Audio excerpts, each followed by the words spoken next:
इस कार्यक्रम के पुण्यार्जक हैं स्वर्गीय श्री माणक चंद जी जैन, स्वर्गीय श्रीमती जमुना देवी जैन, श्री भीमराज जी जैन, श्रीमती कमला देवी जैन, श्री बगदी लाल जी जैन, श्रीमती विमला देवी जैन, श्री सुरेश कुमार जैन, श्रीमती मीना देवी जैन, श्री शशांक जैन, श्रीमती निशा देवी जैन, अक्षय जैन, किंजल जैन, सेजल जैन, पिंकल जैन, खुशाल जैन, निलय जैन, पूर्वांशी जैन, उदयपुर राजस्थान। आदिनाथ सोप स्टोन उद्योग, अजितनाथ मिनरल्स इंडस्ट्री।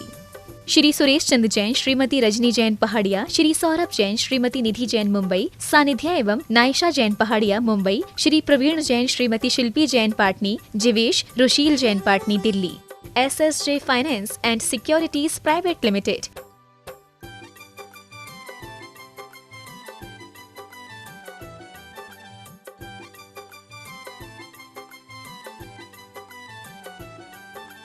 श्री सुरेश कुमार अजमेरा, श्रीमती विनोद अजमेरा नई दिल्ली, श्री नितिन अजमेरा, श्रीमती शेफाली अजमेरा, गौरव अजमेरा न्यूयॉर्क USA, श्री आशीष अजमेरा, श्रीमती ऋतु अजमेरा, राहुल अजमेरा, सुनिधि अजमेरा न्यूयॉर्क USA।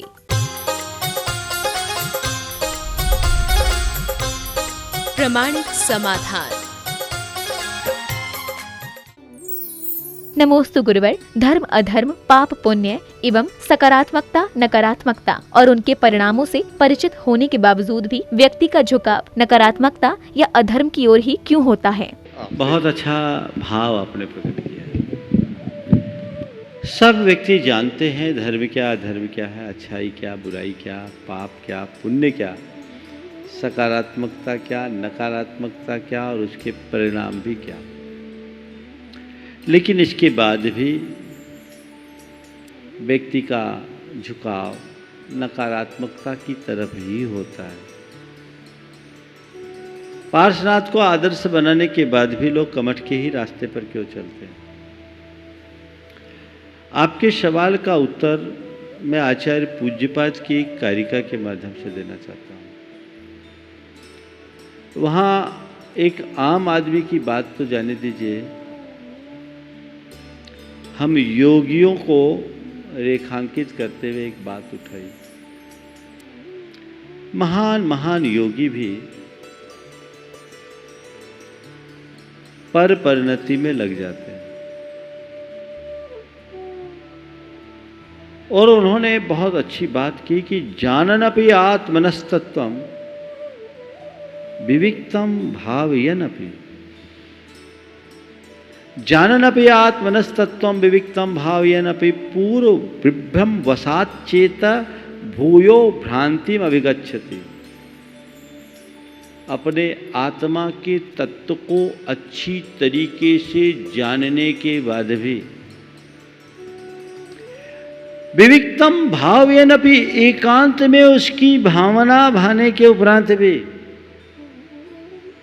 पूर्व विभ्रमवशात, पुराने संस्कारों के कारण भूयः भ्रांतिम अभिगच्छति, बार बार उन्हीं रागात्मक परिणति में चला जाता है।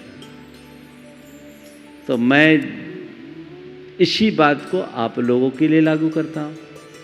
जो बात एक योगी के लिए लागू है, योगी जान रहा है कि मैं आत्मा का बस आत्मा ही है और पर में गया तो बंधा, आत्मा में डूबूंगा तभी मुक्त होऊंगा। ये जानने के बाद भी कोई अनात्मा आ रहा है तो उसको आशीर्वाद दे रहे हैं, कोई अनात्मा आ रहा है तो उसके कल्याण की बात सोच रहे हैं। क्या ये रागात्मक परिणति नहीं है? है। क्यों हो रहा है? राग का पुराना संस्कार जो भरा पड़ा है। मनोविज्ञान की भाषा में कहें तो हमारे सबकॉन्शियस माइंड में जो बातें भरी है वो एकाएक नहीं निकलती, केवल जानने से नहीं निकलती। हमने अपने आप को जिस तरीके से मान रखा है जन्म जन्मांतरों से रागी देशी मोही,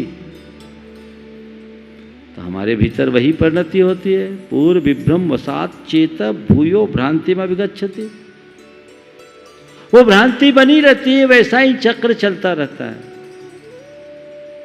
इसी तरह सब जानते हैं क्या सही है क्या गलत, लेकिन पुराने संस्कार इतने हावी हैं कि चित्त गलत की तरफ जाता है। एक बात और है, अच्छाई के रास्ते में प्रयत्न करना पड़ता है, परिश्रम करना पड़ता है।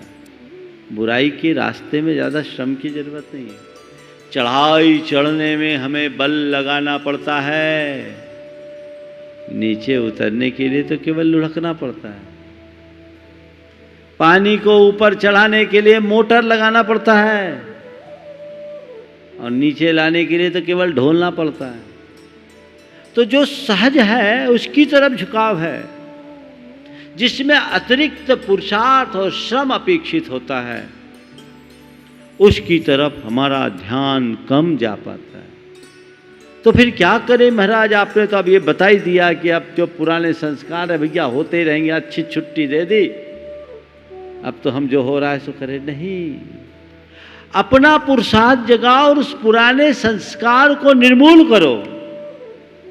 उसका उपाय क्या है? जो करना उसकी नित्य भावना भाव, जो करना उसकी नित्य भावना भाव, भावना भाव, भावना भाव, भावना भाव, भावना भाव, भावना भाव, भावना गहरा जाएगी तो तुम्हारी परिणति बदल जाएगी। इसलिए बार बार बार बार पुरुषार्थ करो, जब तक उसका अंतिम परिणाम न घटे तब तक अपना पुरुषार्थ जारी रखो, उसमें कोई कोर कसर नहीं होने दो, तभी हम आगे बढ़ेंगे। एक बात और, एक व्यक्ति गलत को गलत मानकर कर रहा है और एक व्यक्ति गलत को अच्छा मानकर कर रहा है। जो व्यक्ति गलत को अच्छा मान रहा है, जिसे गलत और अच्छे का बोध नहीं है, वो कभी मुक्त नहीं हो सकेगा। लेकिन जो व्यक्ति किसी वजह से गलत को गलत मानने के बाद छोड़ भी नहीं पा रहा पर ये मान रहा है गलत है, वो आज नहीं कल सुधर सकता। इसलिए हमें इतनी समझ तो प्राथमिक स्तर पर विकसित कर ही लेने चाहिए। क्या है क्या उपादेय है, क्या सही है क्या गलत है, क्या अच्छाई है क्या बुराई है, क्या सकारात्मक है क्या नकारात्मक है, कौन सा रास्ता पारसनाथ का है और कौन सा रास्ता कमठ का है। ये ध्यान रखो और हमेशा आदर्श की ओर बढ़ने का लक्ष्य बनाओ। निरंतर भावना भाव, भावना भाव, भावना भाव, भावना ही भवनाशी। नमोस्तु गुरुवर, अपने आत्मसम्मान के साथ असंभव को संभव कैसे किया जाए कि दीपक भी जलता रहे और आंधियां भी चलती रहे? आत्मसम्मान के साथ असंभव को कैसे संभव बनाए कि दीपक भी जलता रहे और आंधियां भी चलते रहे? सीधा सा उपाय है, दीपक के चारों ओर एक मजबूत चिमनी रख दो। अगर चिमनी के सुरक्षा कवच के मध्य दीपक होगा तो चाहे कितनी तेज आंधी चले, दिया जलता रहेगा, वो बुझेगा नहीं। तो हमारे जीवन में संयम होना चाहिए। जब तक हम संयम का सुरक्षा कवच अपने इर्द गिर्द नहीं रखेंगे तब तक जीवन के झंझावातों से अपने आप को बचा नहीं सकेंगे। इसलिए आप चाहते हैं कि दिया भी जले और आंधियां भी चले। आंधियां तो चलेगी, ये स्वाभाविक है। नमोस्तु गुरुवर, क्या बच्चे का खेल खेल में श्लोक पढ़ना या जाप करना उचित है? और क्या दुख या बीमारी के समय पार्श्वनाथ भगवान की ही जाप करनी चाहिए? लेकिन देखो, सही बात है, बच्चे अगर खेल खेल में भी धर्म सीखते हैं तो हमें सिखाना चाहिए। हाँ, धर्म करते समय खेल नहीं करना चाहिए, लेकिन बच्चों को अगर खेल खेल में भी सीखने की रुचि होती है तो हमें सिखा देना चाहिए। अगर इसी बहाने उन्हें जाप याद होता है, इसी बहाने भावना योग के प्रति उनका झुकाव बढ़ता है, तो कोई बुराई नहीं। सीख जाने के बाद उन्हें प्रेम से समझाएं कि बेटे, यदि इस जापानुष्ठान को तुम एक जगह चित्त से करोगे तो ज़्यादा लाभ मिलेगा। खेल के मत करो, चित्त से बैठ करके करो, तो ये आपके लिए विशेष लाभकारी होगा। तो हम अच्छे से समझाएं, बच्चों को मना करने की जगह उन्हें ठीक रीति से समझाने का प्रयास करें, तो वो उनके भविष्य के लिए अच्छा होगा। दूसरा सवाल पूछा है कि पार्श्वनाथ भगवान की ही जाप क्यों कर सकते हैं? तो पार्श्वनाथ की नहीं करते, जिनकी करते तो पूछते इनकी क्यों कर रहे? अरे 24 में ही किए ना, बाहर तो नहीं किए, है ना। अब रहा सवाल पार्श्वनाथ के लिए, तो ये जाप के लिए अपनी अपनी श्रद्धा हो। हमारी दृष्टि में ये जाप अमोघ जाप है, हमारी इसमें बड़ी श्रद्धा है। हम इस जाप का प्रयोग करते हैं, आप भी कीजिए, आगे बढ़िए। नमोस्तु गुरुवर, वर्तमान समय में बाहर पढ़ रहे बच्चों पर हम किस प्रकार निगरानी रखें कि वे गलत संगति में ना जा सकें? बच्चों को आप बाहर भेजें। आपने पूछा हम निगरानी कैसे रखें कि वे अच्छी संगति में या बुरी संगति। उन्हें समय समय पर मिलिए। बच्चे अगर बाहर जा रहे हैं तो कभी उनके बीच भी रहिए। मैं एक ऐसे परिवार को जानता हूँ जिसका बेटा बॉम्बे पढ़ रहा था, एनएम में था, अलग से फ्लैट रख करके रखा। 4 बच्चे एक फ्लैट में रहते थे। फ्लैट में रहते थे तो उसकी माँ बीच बीच में जाती थी, बच्चों के बीच वो रहती थी और 15-15 दिन रह के आती थी। बच्चों के साथ वो केवल ये बोल के जाती थी कि बच्चे तुम लोग अपने बाहर का खाना खाते हो, मैं चाहती हूँ कि मैं तुम्हें अपने हाथ का खाना खिलाऊँ। इस बहाने वो जाती थी। उसका मकसद केवल ये था कि दूर रहने के बाद भी बच्चों का मुझसे जुड़ाव बना रहे और उनकी प्रवृत्तियों को मैं वाच कर सकूं। बच्चे सब अच्छे थे। एक की माँ जाने लगी तो बाकी 3 की भी माँ जाने लगी, बीच बीच में सब जाने लगे। बच्चे बहुत अच्छे तरीके से रहे। आप बच्चों को बाहर भेजते हो तो भगवान भरोसे क्यों छोड़ते हो? आपकी जवाबदारी भी तो है।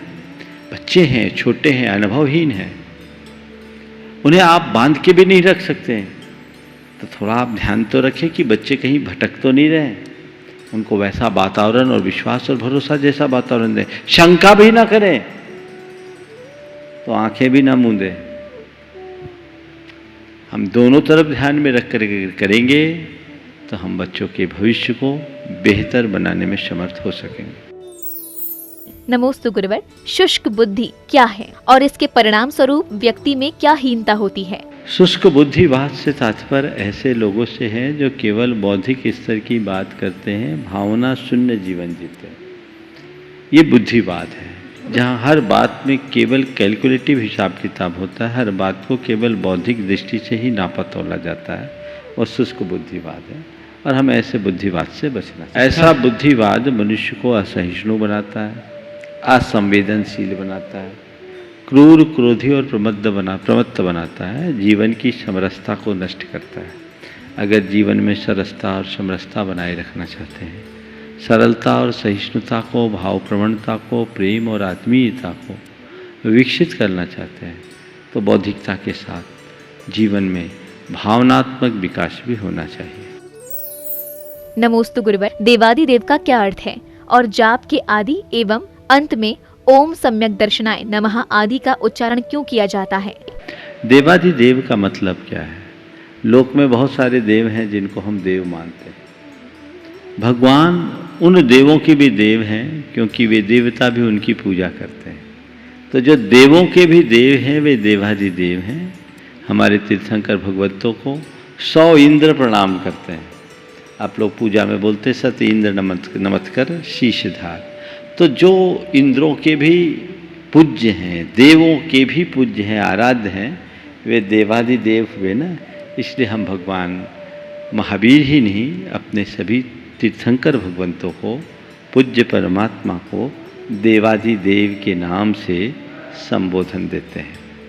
दूसरी बात आपने पूछा है जाप के आदि और अंत में ओम सम्यक दर्शनाय नमः, ओम सम्यक ज्ञानाय नमः और ओम सम्यक चारित्राय नमः का उच्चारण क्यों?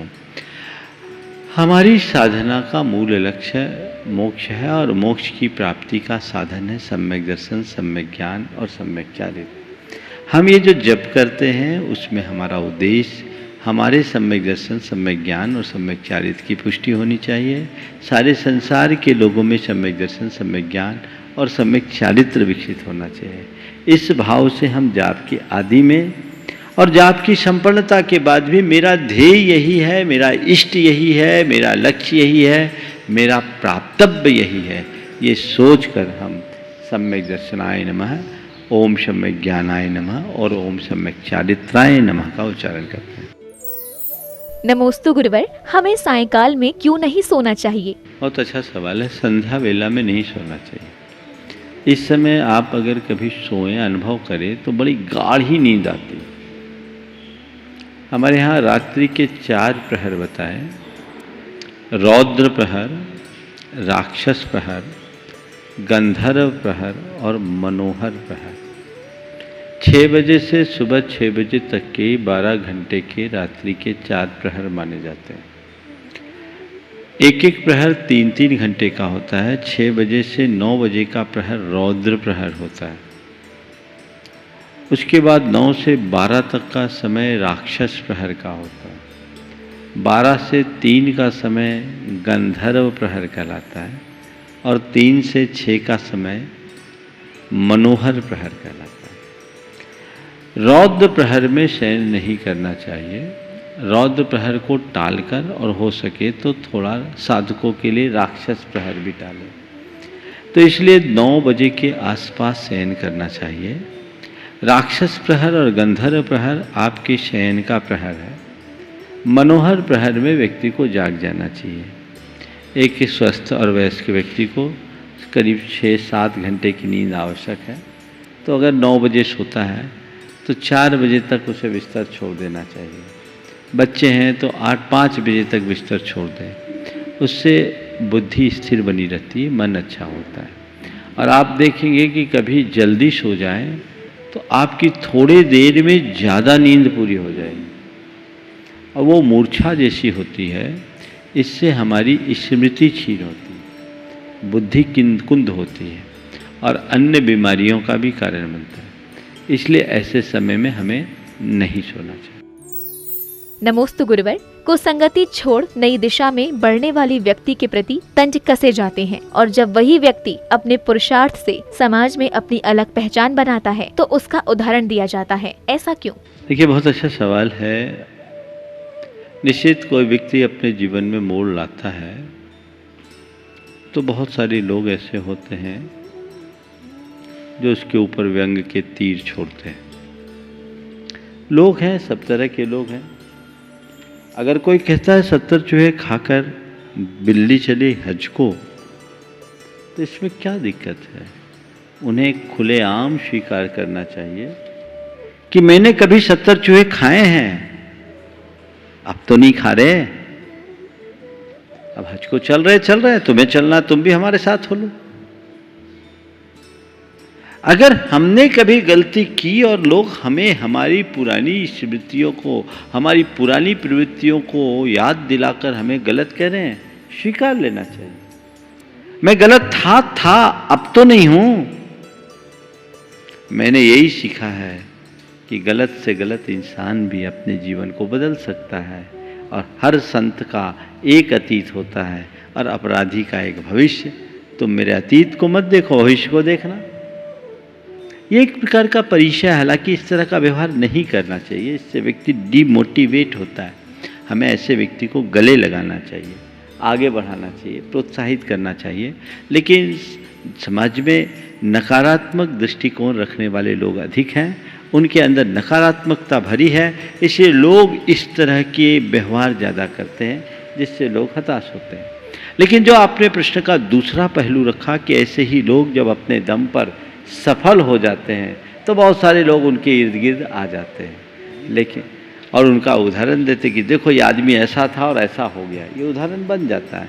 तो मैं ऐसे ही लोगों के लिए कहता हूँ कि जिन लोगों को शुरुआती दौर में लोग ऐसा कहते हैं, उन्हें ऐसे लोगों को अपने सामने उदाहरण बना के रखना चाहिए जिनको लोग आज उदाहरण बना रहे हैं। आप जिस व्यक्ति के सफलीभूत होने के बाद आज उदाहरण देते देख रहे हैं, उन्हें भी कभी लोगों को सुनना पड़ा होगा, सुनना पड़ेगा। और रहा सवाल, हम लोगों को कैसे भरोसा दिलाएं कि हम अब बदल गए? तो गुरुदेव का एक हाइकू है, मत दिलाओ विश्वास लौट आता आचरण से। मत दिलाओ विश्वास लौट आता आचरण से।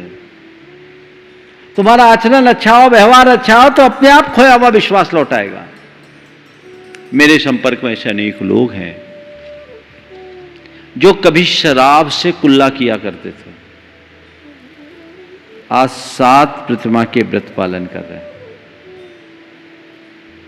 उत्कृष्ट साधना कर रहे हैं। लोग उनका उदाहरण देते हैं। हाँ, शुरुआत में उन्हें भी झेलनी पड़ी, तो वो तो हमारी परीक्षा है। यदि मैंने अपना लक्ष्य बदला है तो मुझे उसके लिए समर्पित होना ही पड़ेगा, तभी हम जीवन में सफलीभूत होंगे। एकाकी होकर के जीना आज के सामाजिक वातावरण में नहीं है। हाँ, अप्रभावित होकर के जीने का रास्ता जरूर अपनाना चाहिए। प्रमाणिक समाधान।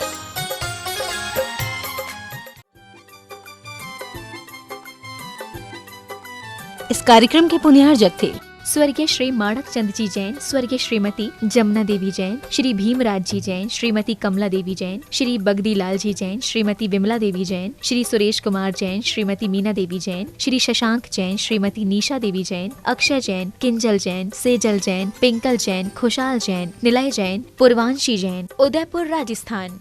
आदिनाथ सोप स्टोन उद्योग, अजितनाथ मिनरल्स इंडस्ट्री। श्री सुरेश चंद जैन, श्रीमती रजनी जैन पहाड़िया, श्री सौरभ जैन, श्रीमती निधि जैन मुंबई, सानिध्या एवं Naisha Jain Pahadia Mumbai, Shri Praveen Jain, Shrimati Shilpi Jain Patni, Jivesh Rushil Jain Patni Delhi. SSJ finance and securities private limited.